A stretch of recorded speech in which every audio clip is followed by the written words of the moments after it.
బాలయ్య మళ్ళీ బుక్ అయ్యాడు. వైరల్గా మారిన వీడియో.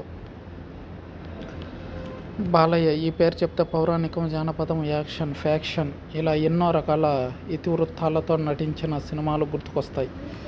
ముఖ్యంగా మంగమ్మ గారి మనవడు, బంగారు బుల్లోడు, నిప్పు రవ్వ, ఆదిత్య, 369, సమరసింహారెడ్డి, నరసింహనాయుడు, సింహ, లెజెండ్, అఖండ వంటి సినిమాల్లో అద్భుతమైన పాత్రల్లో నటించి ప్రేక్షకులను అలరించారు బాలయ్య. తెలుగు చిత్రసీమలో ఏ కథానాయకుడికి లేనటువంటి అభిమాన సంఘాలు బాలకృష్ణ సొంతం. అటువంటి బాలకృష్ణ తెర మీద కుక్క తిప్పుకోకుండా డైలాగ్స్ చెప్తారు. కత్తితో కాదు, కంటి చూపుతో చంపేస్తా, ఫ్లూట్ జింక ముందు ఊదు, సింహం ముందు కాదు, ఇంకా చాలా బహుళ ప్రజాదరణ పొందిన డైలాగులు బాలకృష్ణ నోటి వెంట వచ్చాయి. ఇప్పటికే అవి సోషల్ మీడియాలో తెగ చక్కర్లు కొడుతుంటాయి.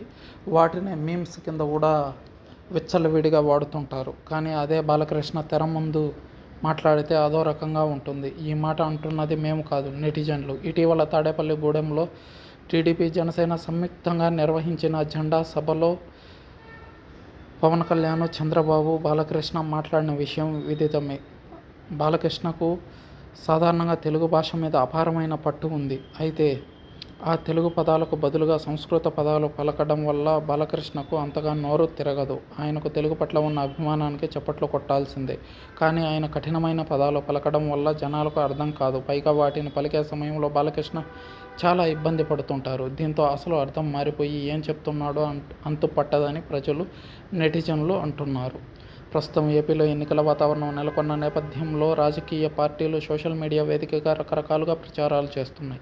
అయితే ఇటీవల బాలకృష్ణ తాడేపల్లిగూడెంలో మాట్లాడిన మాటలకు సంబంధించిన వీడియోను వైసీపీ అనుకూల నెటిజన్లు సోషల్ మీడియాలో పోస్ట్ చేశారు. దీంతో అది తెగ చక్కర్లు కొడుతుంది. ఈ వీడియో చూసిన చాలామంది నెటిజన్లు రకరకాలుగా స్పందిస్తున్నారు. బాలయ్య భాష ఇలానే ఉంటుంది, దానిని అంత ఈజీగా అర్థం చేసుకోలేమని కొంతమంది కామెంట్స్ చేస్తున్నారు.